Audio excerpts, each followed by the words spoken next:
história do smartphone começa com o entendimento dos números e métodos de cálculo. No início do século XIX, os computadores eram mecânicos, mas as guerras trouxeram inovações. E computadores eletrônicos e digitais foram criados para fazer cálculos de balística ou quebrar códigos secretos. Durante a Segunda Guerra, os britânicos conseguiram interceptar mensagens alemãs, mas não conseguiam entendê-las, por estarem em códigos. E mesmo que esses códigos fossem desvendados depois, a descoberta já não tinha mais valor por estar datada.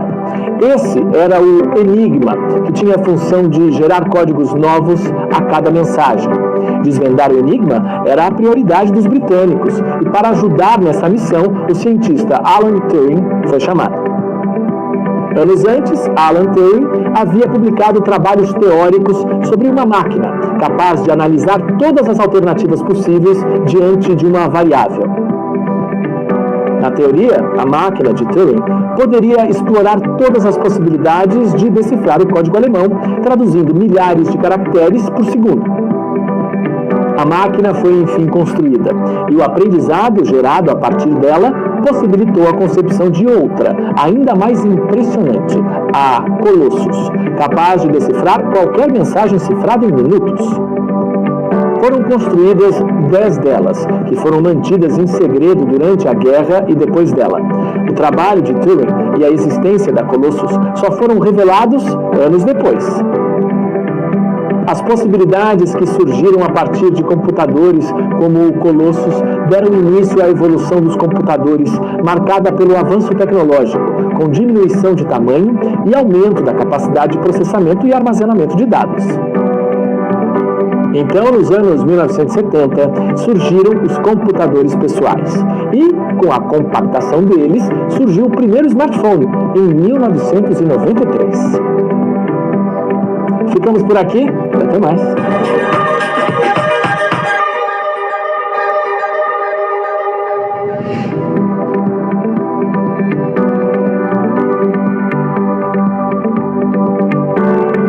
Olá, seja bem-vindo à primeira unidade de transformação digital.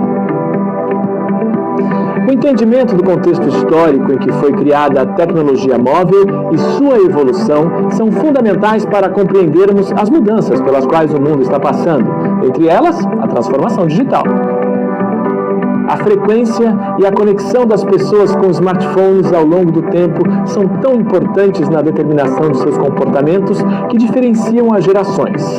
Nesse sentido, primeiro teremos oportunidade de falar sobre uma história muito interessante da Segunda Guerra Mundial. Contaremos como os britânicos decifraram o código secreto alemão Enigma e como uma máquina revolucionária nos ajudou nessa importante missão. Seguindo, abordaremos as gerações X, Y e Z e apresentaremos a geração mais nova, que nasceu após 2010, denominada Alpha. Apesar de ainda muito novos, analisando o contexto em que nasceram, podemos imaginar como eles se comportarão. Por fim, veremos como o continente africano foi impactado pela popularização de smartphones, ajudando na diminuição da desigualdade digital. Eles passaram a ter acesso ao ensino à distância, a serviços bancários e ao auxílio na agricultura. Ficou interessado em saber mais sobre estes e outros assuntos? Então nos vemos nos próximos vídeos.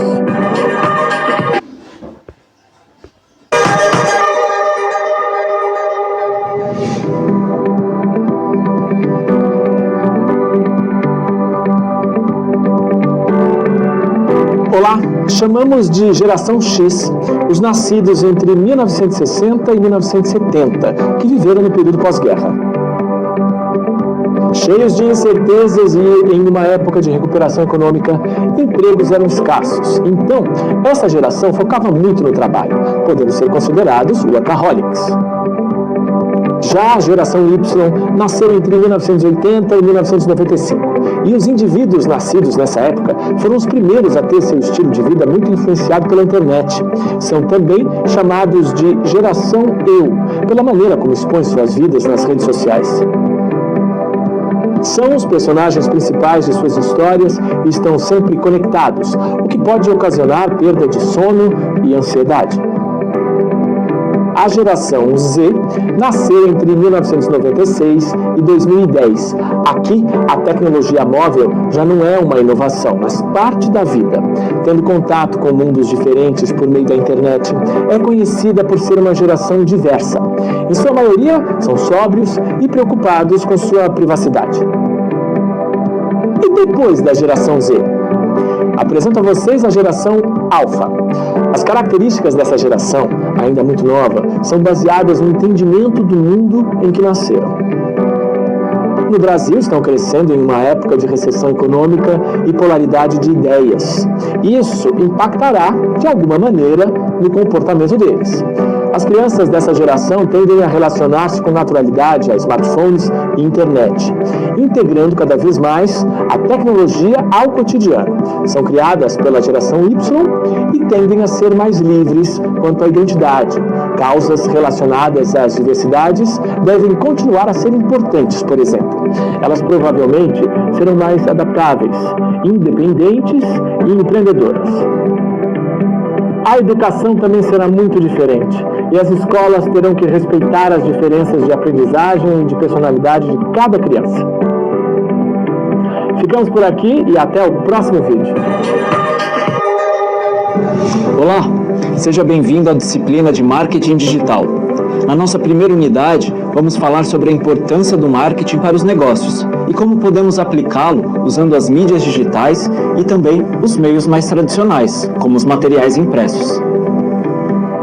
O marketing está em todos os lugares, nas ruas, nos jornais, na televisão e também nos computadores e smartphones, que estão nas mãos de quase todas as pessoas. Mas você sabe exatamente para que ele serve? A essência do marketing está em lidar com os clientes de forma clara e transparente, agregando valor aos produtos e aos serviços. Ou seja, em estabelecer um relacionamento de cumplicidade entre cliente e empresa. Para entender melhor como essa relação funciona, vamos estudar a evolução do marketing desde o seu surgimento, após a Segunda Grande Guerra. Nessa época, as empresas começaram a perceber que os clientes tinham opção de escolha, então passaram a investir na propaganda de seus produtos, para alcançar um número maior de vendas. O marketing está evoluindo com o passar dos tempos e vai se adaptando a cada momento. E por conta dessa evolução, ele passou por algumas fases e enfoques diferentes. Tivemos a fase em que o enfoque principal do marketing estava no produto. Em um segundo momento, o foco era o cliente. E agora, chegamos à fase em que o marketing se baseia nos valores da relação entre empresa e cliente, buscando um senso de comunidade e sustentabilidade. Para que a sua empresa desenvolva bem o marketing, você deve analisar muito bem o mercado em que ela está inserida, além de conhecer o cenário interno e externo. Afinal, só assim você poderá identificar os pontos fortes e fracos do seu negócio. Inclusive, já existem algumas ferramentas para nos ajudar nesses estudos e análises. Ficamos por aqui e até o próximo vídeo. Olá! Como já mencionamos, o marketing vem evoluindo ao longo do tempo e, com isso, tem passado por fases diferentes. Inicialmente, no chamado Marketing 1.0, o foco era totalmente no produto. O objetivo era vender e ninguém se preocupava com a satisfação do comprador. O processo foi evoluindo para uma segunda fase, chamada de Marketing 2.0, ou Era do Foco no Consumidor.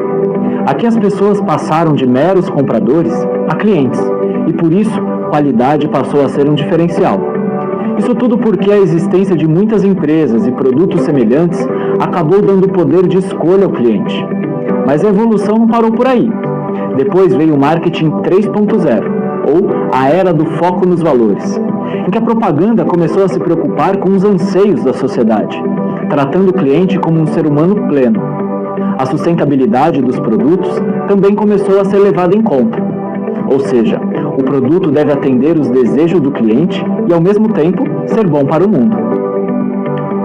Essa evolução constante trouxe ainda outras mudanças. Uma delas é o Inbound Marketing, estratégia em que a prioridade não é apenas ser visto. Nela, a simples exibição do anúncio publicitário não é suficiente. O cliente precisa ser atraído até ele.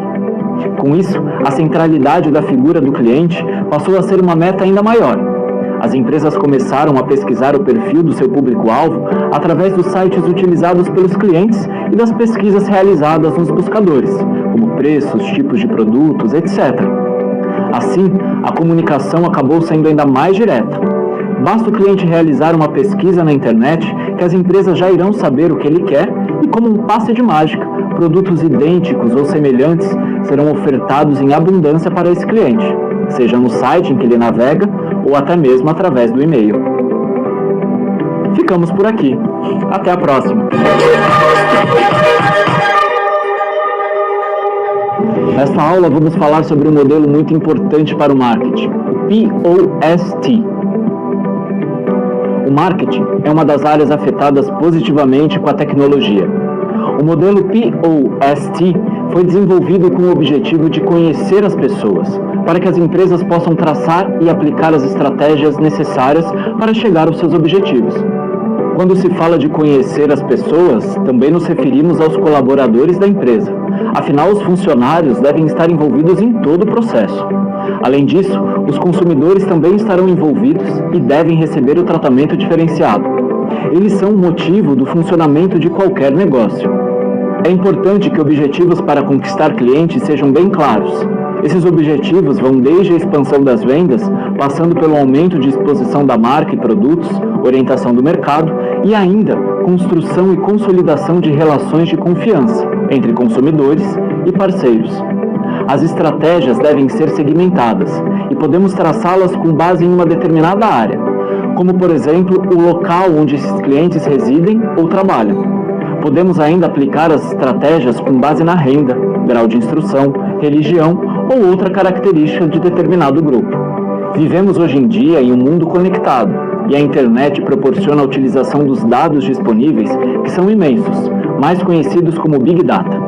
E através de ferramentas como Business Intelligence, as empresas conseguem capturar estes dados e transformar em informação, que será explorada pelas empresas. Atualmente, há várias teorias que são conhecidas como as teorias relacionadas aos PS, teorias do 4, 5 e atualmente até 8 PS.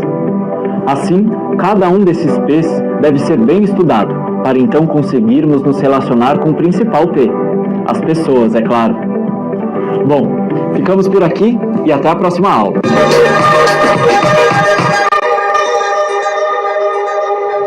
Nesta aula vamos falar um pouco sobre o comportamento do consumidor. Os consumidores estão sempre tomando decisões sobre comprar ou não um determinado produto. O consumidor online, por exemplo, assiste televisão, lê um jornal, uma revista e assim conhece um produto. Logo toma decisões como o consumidor tradicional, que é aquele que vai a uma loja física. Porém, a diferença é que na internet as possibilidades são quase infinitas. O consumidor que está conectado à internet acabou moldando ela para atender os seus interesses. Eles buscam informação, diversão e relacionamento. O consumidor online busca informações sobre produtos e serviços, constrói um relacionamento com as empresas e toma uma iniciativa. Essa comunicação pode ser feita inclusive através de serviços instantâneos, como o WhatsApp e Messenger do Facebook. Por falar em Facebook, essa mídia social é grande fonte de relacionamento com propagandas, produtos e, consequentemente, com as empresas. Vale ressaltar que o consumidor online não quer ter a sua privacidade invadida. Então, as propagandas precisam seguir uma estratégia a fim de obter o consentimento do cliente. Na relação entre empresa e o consumidor online, o consumidor jamais deve se sentir enganado. A velocidade da propagação da informação é tão rápida que um cliente satisfeito fará rapidamente o que for possível para relatar a má experiência que teve com o produto, ou mesmo com a sua empresa. Existem diversas técnicas para interagir com milhares ou mesmo milhões de usuários, de forma consentida e controlável, sem colocar a marca ou a empresa em risco. Não caia na tentação dos que dizem ao contrário. Interaja sempre de forma consentida com os usuários. Assim, se tornarão clientes satisfeitos e fiéis. Espero que vocês estejam atentos ao comportamento do consumidor, ok? Até a próxima aula!